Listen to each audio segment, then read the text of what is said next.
Olá, povo do Sinai. Eu gosto muito do gentílico sinaíticos. Não sei se é o correto. Então, os mais entendidos em português podiam procurar o gentílico de Sinai. Se não for sinaítico, desculpe. Mas vamos continuar a nossa saga do povo judaico, do povo judeu, dos israelitas. Judeu porque ficou um gentílico de Judá. A tribo de Judá deu a Judéia fazia parte de Israel, e aí judeu. Vamos adiante. Bom, então nós estávamos lá no tempo do Nabucodonosor, veio Ciro, tomou conta, passado um tempo, Ciro aceitou os conselhos e liberou o povo judeu para voltar para casa. Nessa época eram os israelitas, né? Ou eram nominados pelas tribos, mas como as tribos meio que bastante desaparecidas já, né? Porque faltava quem escrevesse quem era da onde e foi para onde. Então, Nabucodonosor manda o povo para ajudar e segue na frente um cidadão chamado Esdra, que nós conhecemos como Ezra. Ele volta para Jerusalém, reconstrói as muralhas de Jerusalém, e Jerusalém é de novo uma cidade segura. Claro que está todo mundo pagando imposto para o Ciro, né? E com a ajuda de Neemias, que era mais político do que religioso, eles começam a construir Jerusalém de novo. Esdra era olha a mistura, né? Quando eles querem se juntar, né? Eles não, quando a gente quer se juntar, né? Para fazer alguma coisa. Isso deve ser exemplo, né? Se juntou Esdra, que era um escriba, Neemias, mais político do que qualquer outra coisa, e também Zorobabel, que era ainda, acharam lá um descendente da tribo de Davi para rei. Zorobabel entrou mais aí porque era de Davi do que por outra coisa. Então, criam lá no tempo da Babilônia, o profeta Ezequiel explicou, disse, não, vamos fazer um lugar aqui, uma peça, uma sala, e vamos chamar de sinagoga, e aqui nós vamos nos reunir e discutir o que o Senhor quer para nós. Aí, mais tarde, os judeus vão ser tomados pelos gregos. E os gregos vão renomear essa terra porque eles combatiam os filisteus lá no mar, nas ilhas. Lembra-se que os filisteus vêm lá da terra lendária do Minotauro, né? Eles se escaparam de lá quando o Minotauro foi derrotado e se mandaram o mundo afora. Aportaram em Gaza, na região de Gaza, e se tornaram uma nação poderosa, tanto que Davi passou todo o tempo do seu reinado praticamente lutando contra os filisteus. Então, quando eles chegam de volta aí na Palestina, ou melhor dizendo, quando eles chegam na Palestina, os gregos nomeiam o território como Filisteia. Só que no alfabeto hebraico, o P e o F é a mesma letra. Então, quando a gente sabe que é P e quando a gente sabe que é F, quando ela é a primeira letra do vocábulo, ela é P. Se ela está no meio ou mais ao fim da palavra, ela pode ser P ou Fê. Então, de Filisteia, passou para Palestina. Então, os gregos nominaram Filisteia e os judeus colocaram o nome de Palestina, porque eles não conseguiam dizer Filisteia. Bom, Alexandre o Grande, vamos retroagir um pouquinho, que eu avancei direto aos gregos, né? Vamos puxar um pouquinho para trás. O Alexandre o Grande derrota os persas, né? E toma a Palestina. E ele, na morte dele, a Judéia era comandada por uma capital na Síria. Então, se Jerusalém é ao sul, a Síria está mais em cima, no norte, né? E ela é comandada lá com a fragilidade do império do Alexandre. Os assírios, vamos fazer uma revolta aqui, botamos os Alexandre, os macedônicos, né? Alexandre o Grande, botamos para fora e nós comandamos. E como Judá estava apenso ao reino da Síria, veio de lambujo. Então eles passam a ser súditos do rei da Síria. Porém, lembrem-se que a cultura helênica, ela se espalha pelo Mediterrâneo com muita força.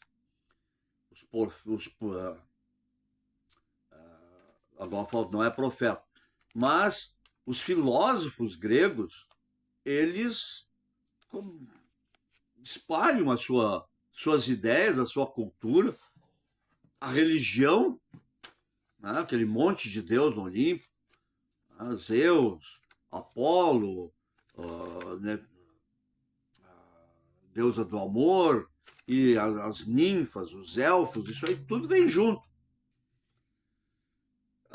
Então, com a Síria dominando, a Síria gostou muito de ser helenista, apesar de não ser grego, mas eles eram helenistas.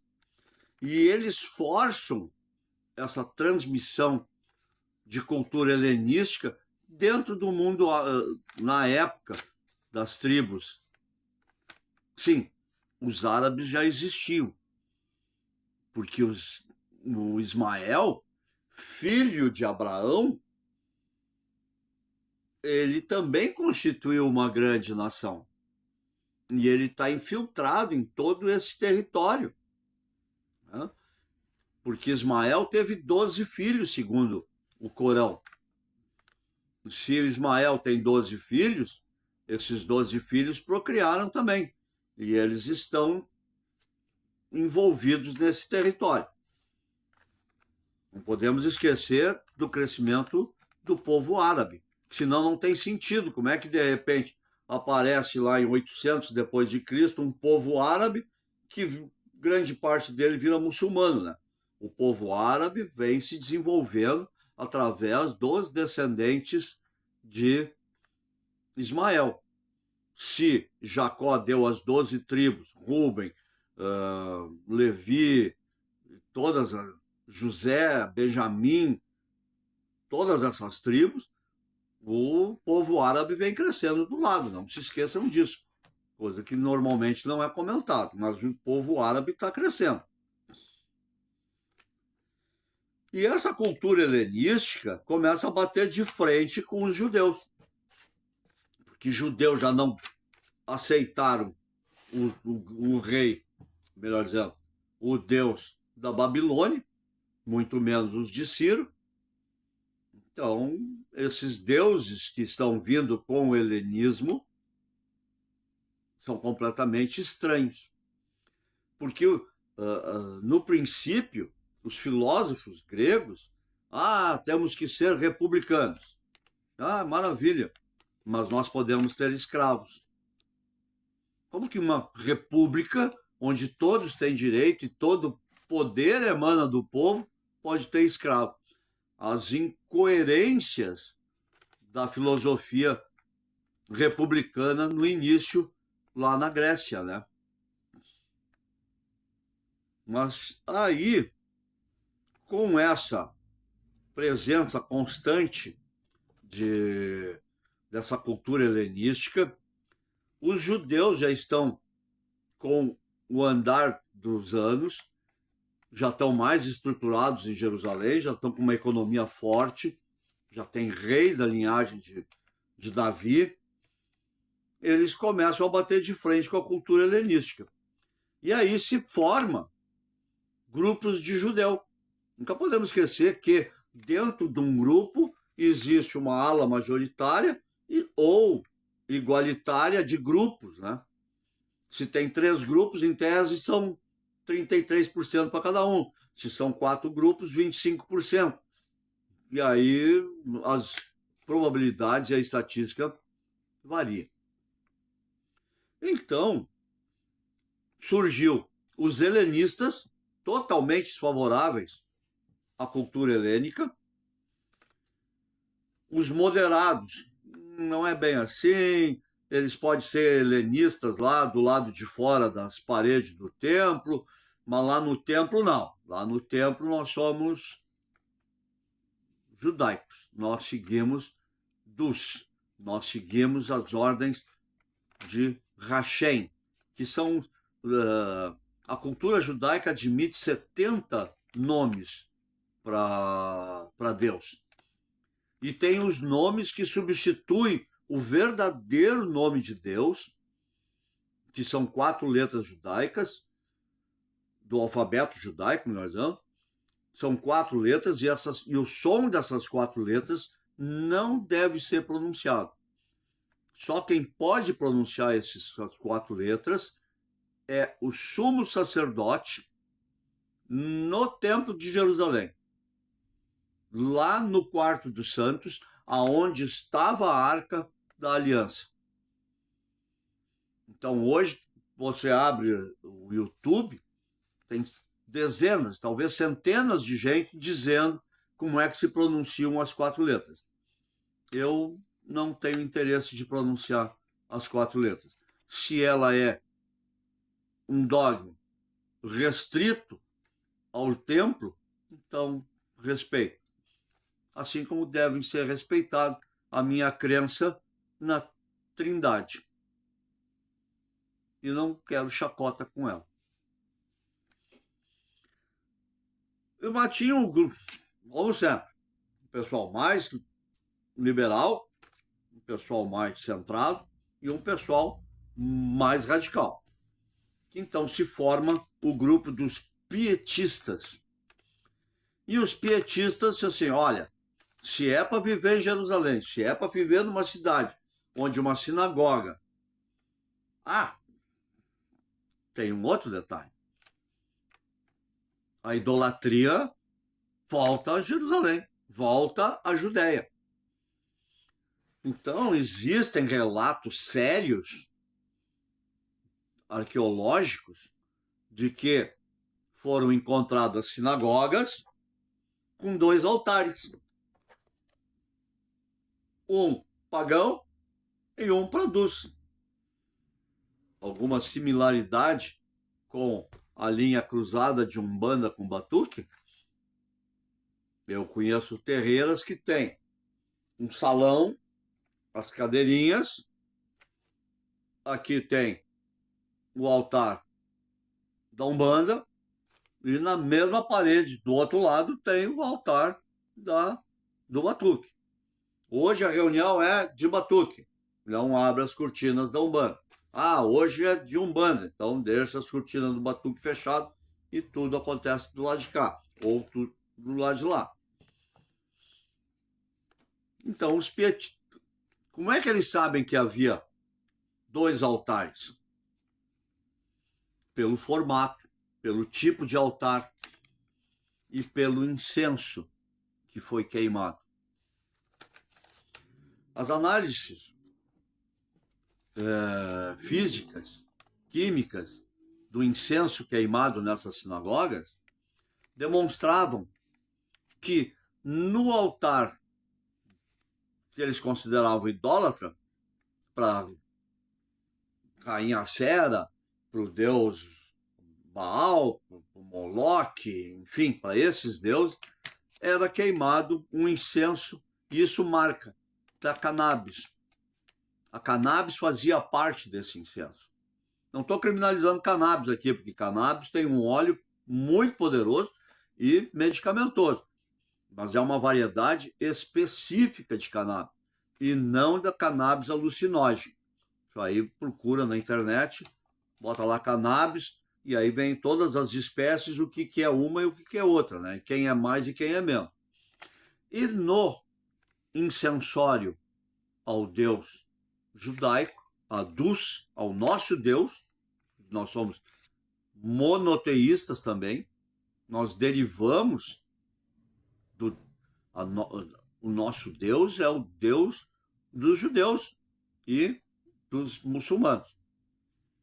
Apesar que os muçulmanos têm uma divisão que cristão e judeu são coisas que têm que ser exterminadas, porque nós nos desviamos de Deus. Eles é que são certos. Esta ala muçulmana que me preocupa. E aí, os petistas fazem o quê? Os petistas vão para o meio das montanhas. Então, nascem lá no meio das montanhas algumas, não cidades, mas lugares, vilas, vamos chamar de vila, aonde os petistas vão lá, e lá eles são a ortodoxia do judaísmo. Eles vão dar o grupo dos essênios, e depois, com medo que a Torá desapareça, eles começam a escrever a Torá e jogam dentro daqueles jarros, enfiam naquelas montanhas, e depois, em 1948, descobre-se Qumran, com todo aquele acervo de escritos. Tem muita bobagem sobre Qumran. Inclusive, eu acreditava, comentei isso uma vez, então todos os comentários que eu fiz a respeito de Maria Madalena nos pergaminhos do Mar Morto estavam errados. A gente começa a ler, estudar e ver que tem muita gente chutando. Os pergaminhos do Mar Morto são de 150 a 250 anos antes de Cristo. Não pode ter nada, nenhuma referência de Maria Madalena. Eu também não soube, na época, não soube separar minhas referências. Então, esse pessoal que vai dar os essênios lá em Qumran, talvez seja só um dos locais, porque existe alguns manuscritos desta época que foram encontrados. Lembrem-se que o Rio Jordão divide Israel de norte a sul. Então, o lado para o leste, para o nosso leste, né, para o oeste deles, ficou Israel. E para o lado oriental do Rio Jordão é a Jordânia. E lá também acharam manuscritos. Aí, quando os helenistas e mais o rei da Síria resolve fazer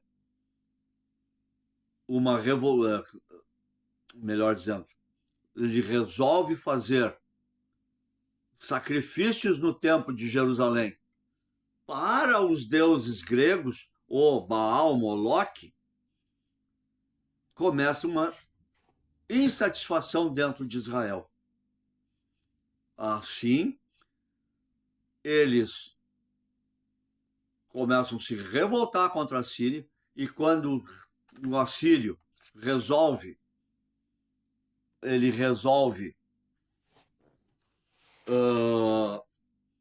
sacrificar um porco dentro do templo, aí a revolta se instala.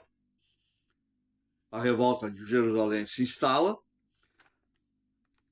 e, nessa época, os gregos e toda a cultura helenística já está perdendo espaço, melhor dizendo, também a cultura helenística, mas aí Roma está crescendo, Roma começa a fustigar a Grécia não tem como ajudar muito o rei assírio, e surgem os macabeus, e os macabeus se revoltam contra o poder grego, e na Revolução Macabeia, 200 anos antes de Cristo, eles expulsam toda a cultura, não a cultura, mas os assírios e os gregos, e novamente são um reino de Judá.